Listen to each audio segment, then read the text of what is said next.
Shalom. Salam damai sejahtera buat semua kita. Kekasih Tuhan sekalian, musim penghujan sudah mulai dekat dengan tanda-tanda hujan sudah lebih sering mulai datang.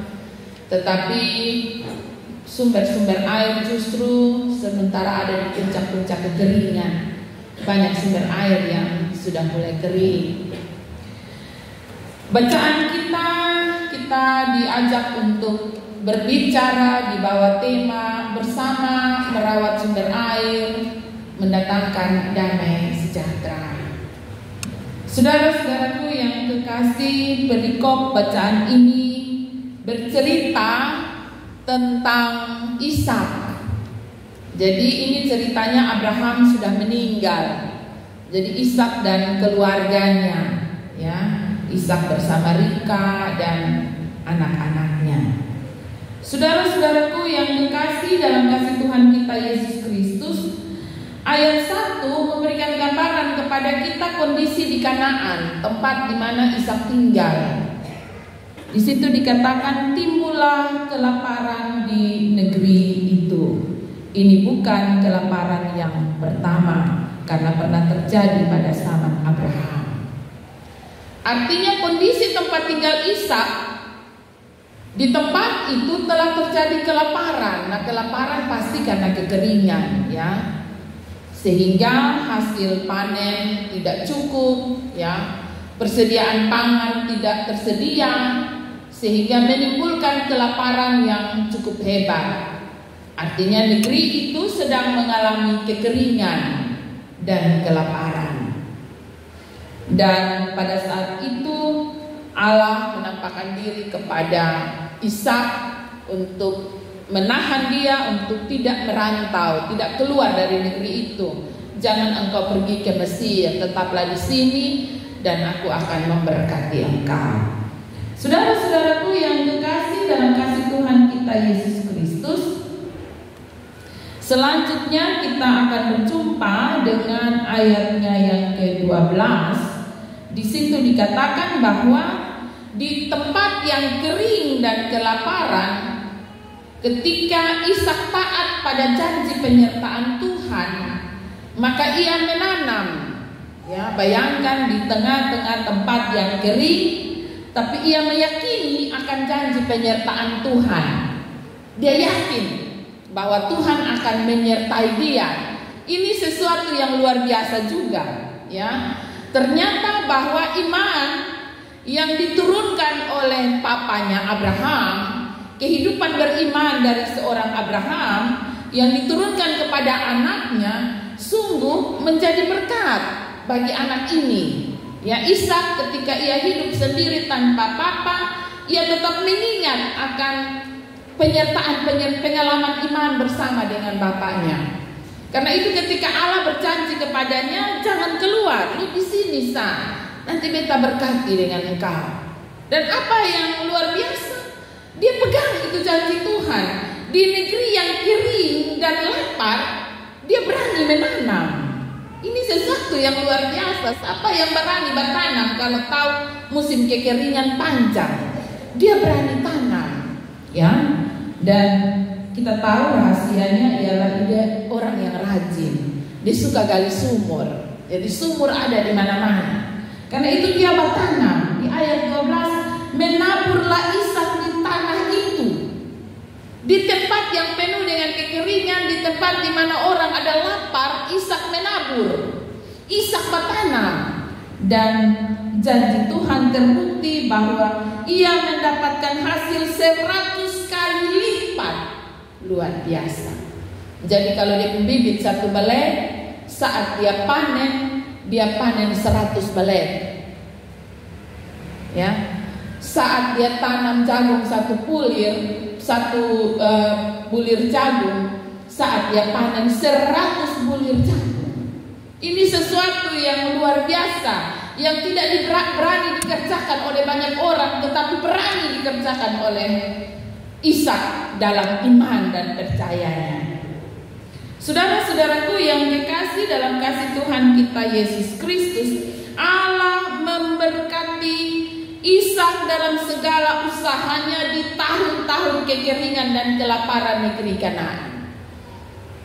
Dan di sana ia diberkati bagi banyak orang.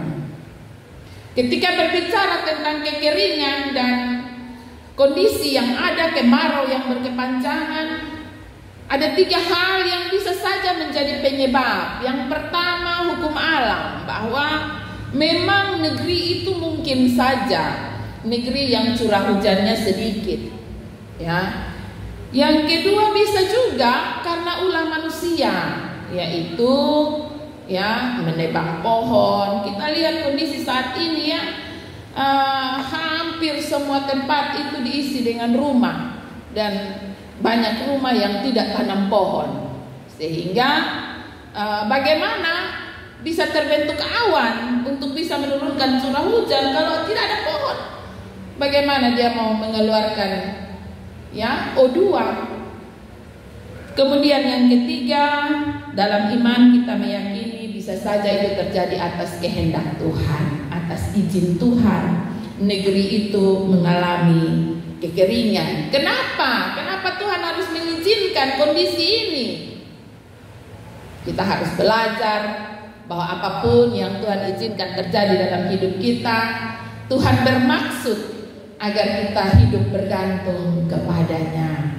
Kita tidak menjadi orang yang sombong dan angkuh, yang bisa pukul dada bilang kita bisa hidup tanpa Tuhan, bisa mengandalkan kekuatan, kekuasaan, kekayaan dan lain-lain. Saudara-saudaraku yang kekasih, bacaan kita memberi gambaran tentang seorang tokoh yang luar biasa, yaitu Ishak. Ketika ia diberkati di ayat 12 sampai 14, ia diberkati dengan begitu limpahnya, kekayaan yang berlimpah-limpah, dan pada akhirnya dia diusir dari negeri itu, ya. Raja setempat merasa iri, Abimelek merasa iri. In orang pun kekayaan melebihi dari raja sendiri. Karena itu Abimelek bilang label ondor dan deka-deka ini di sini. Dan Ishak, dan kita bertemu dengan bacaan yang kita baca. Kalau kita membaca bagian firman Tuhan ini, kalau dari ayat 15, ayat 18, ya, ayat 19, ayat 22, di situ kita menemukan betapa hebatnya Ishak. Dia tidak berhenti untuk menggali sumur, mencari sumur baru. Ya, kalau di ayat 15 dan ayat 18 itu dia bersihkan, ya, digali kembali sumur yang sudah pernah digali oleh ayahnya Abraham. Jadi kalau kita berbicara tentang merawat sumber air, maka kita menemukan 2 tokoh di sini. Tokoh yang pertama ialah orang Kanaan, penduduk Kanaan di bawah pemerintahan Abimelek.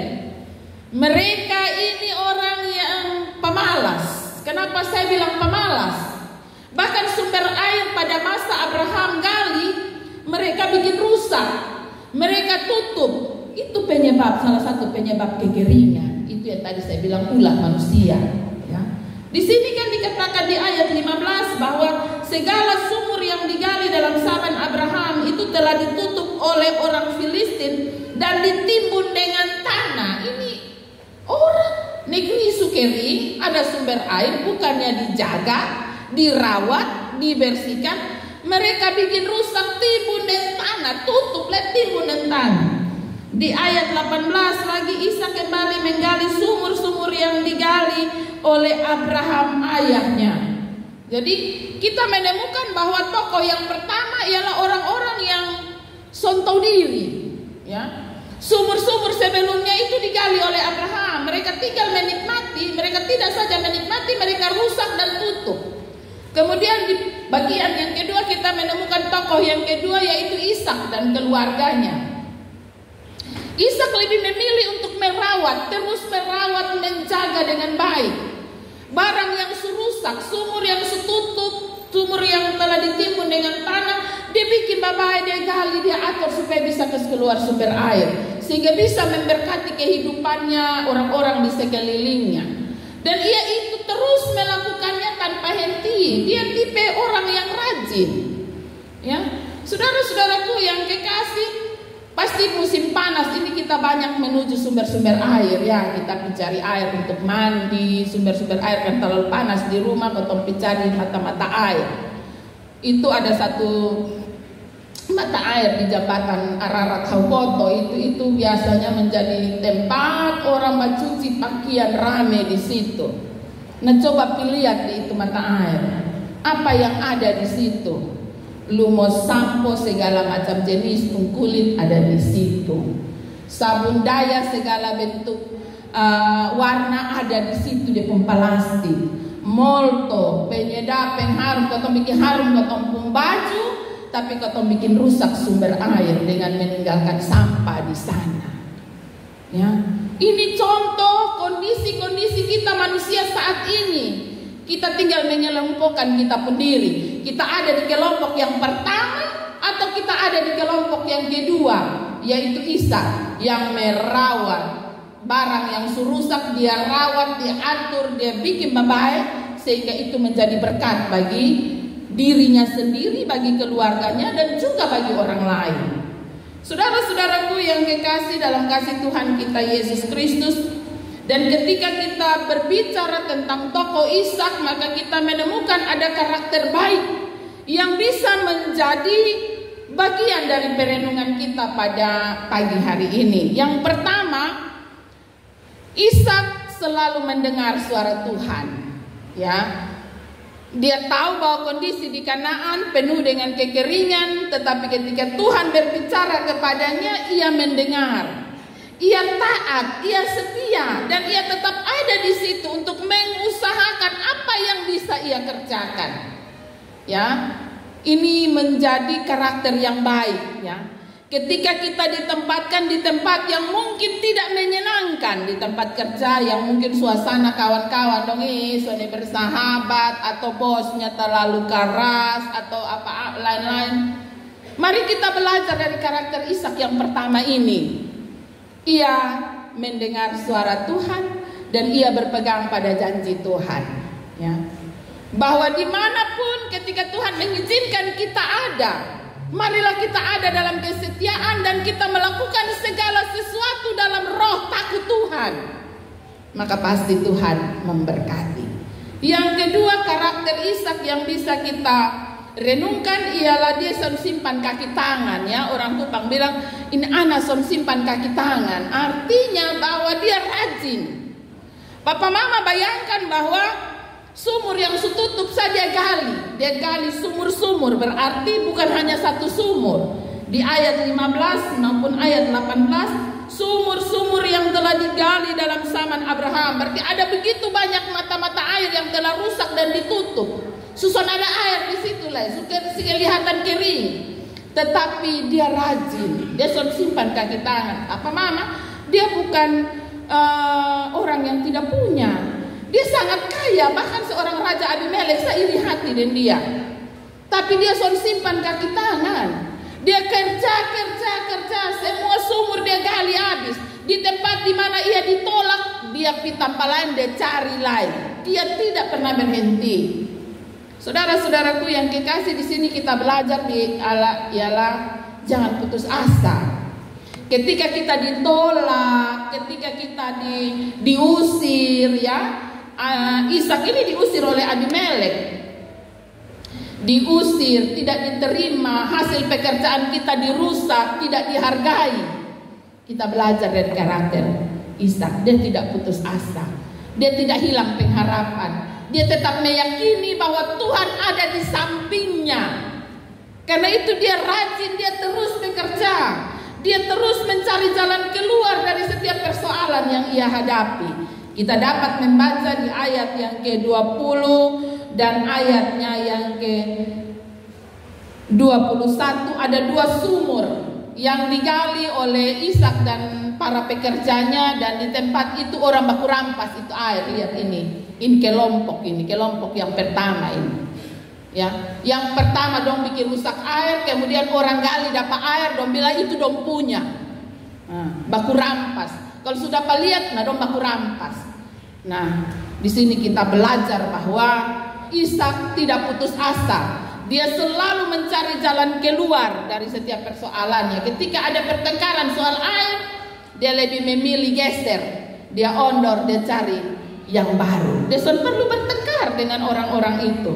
Ya, saudara-saudaraku yang kekasih, dia mau mengalah. Dia tidak suka ribut. Dia suka cari masalah. Dia lebih memilih untuk berdamai. Ya, jadi ketika orang baku rampas itu air yang disebut dengan nama Esek dan Sitna, di situ dia memilih untuk geser. Ya, begitu para gembala Ishak menggali dapat sumur, kemudian yang lain datang bilang ini ketong punya. Dia bilang, dia pindah ke tempat lain. Ya, saudara-saudaraku yang kekasih dalam kasih Tuhan kita Yesus Kristus 2 kali berturut-turut dalam upayanya untuk mendapat air diklaim sebagai milik dari penduduk Gerar, dan ia lebih memilih untuk mencari solusi yang lebih baik. Dia tidak memilih untuk bertengkar, dan sungguh luar biasa di ayat 22 kita menemukan ia diberkati. Ya, ketika dia memilih jalan damai, ketika dia memilih untuk terus berusaha tanpa berhenti, maka usahanya diberkati oleh Tuhan. Di ayat 22 dia dapat sumur yang luar biasa, yang baru, dan di situ sumur itu dia beri nama Rehobot, karena di situ tidak ada lagi pertengkaran, dan sumur itu memberkati anak cucunya. Saudara-saudaraku yang kekasih dalam kasih Tuhan kita Yesus Kristus, dari sini kita belajar bahwa mendengar suara Tuhan yang disertai dengan ketekunan, kita berusaha dalam segala hal dalam roh takut Tuhan, maka dipastikan ada solusi dalam segala persoalan, ada jalan keluar dari segala pergumulan. Kemudian kita juga belajar untuk memilih jalan damai ketika kita berhadapan dengan pergumulan dan persoalan. Ya, ini dong usaha, tapi orang datang klaim itu dong punya ya. Dia memilih jalan damai. Memang ini sesuatu yang mudah untuk diucapkan, tetapi sulit untuk dilakukan pada masa kini. Tapi hari ini firman Tuhan membuktikan kepada kita bahwa ketika Ishak memilih jalan damai, justru Tuhan memberkati hidupnya.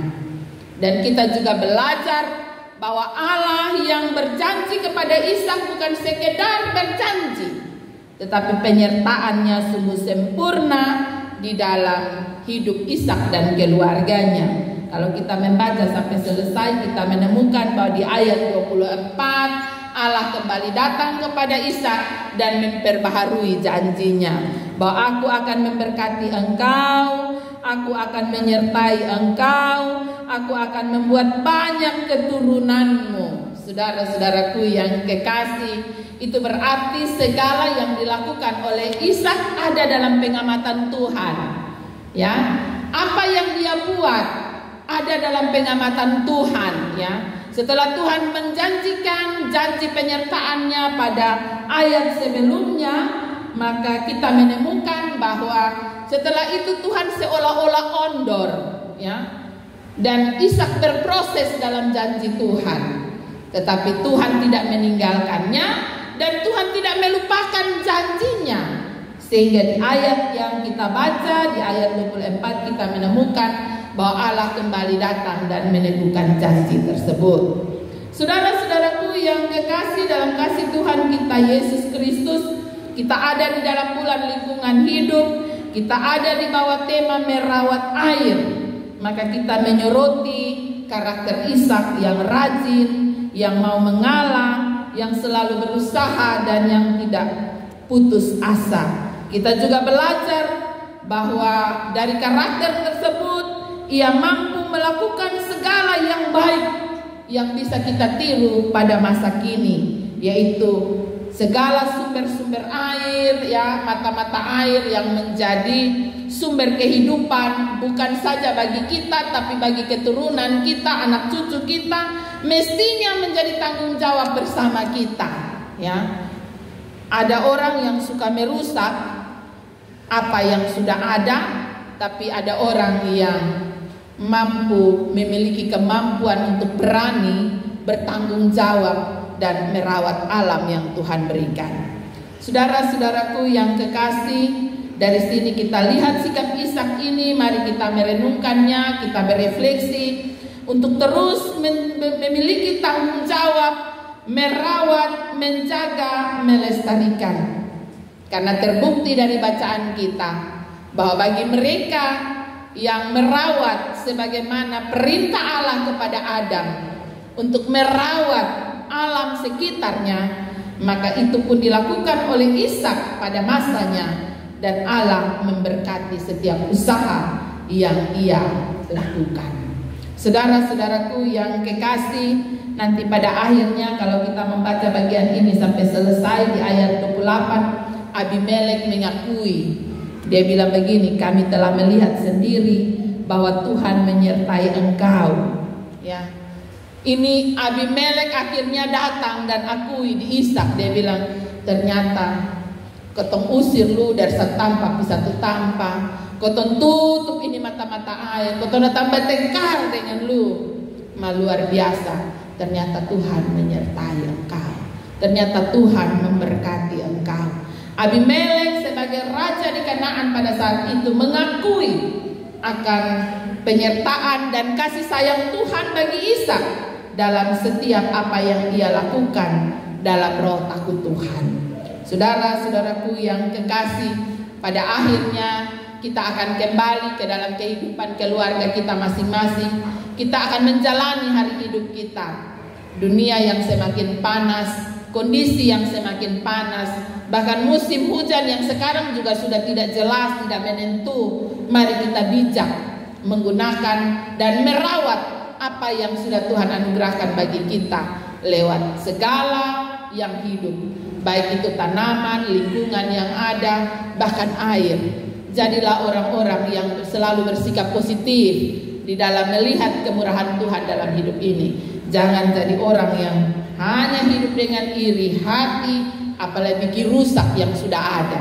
Kita belajar bahwa pada akhirnya Abimelek mengakui bahwa hanya mereka yang diberkati Tuhan, hanya mereka yang bersikap positif terhadap alam diberkati oleh Tuhan. Sedangkan Abimelek dan depu orang dong yang jahat, ternyata mereka senantiasa dirugikan. Mereka sendiri yang rugi, hidup dalam kekeringan dan kelaparan. Ya, mata mereka tertutup akan kemurahan Tuhan. Saudara-saudaraku yang kekasih, pulanglah dengan selamat dan tetaplah menjadi agen-agen pembaharu di dalam hidup kita. Amin.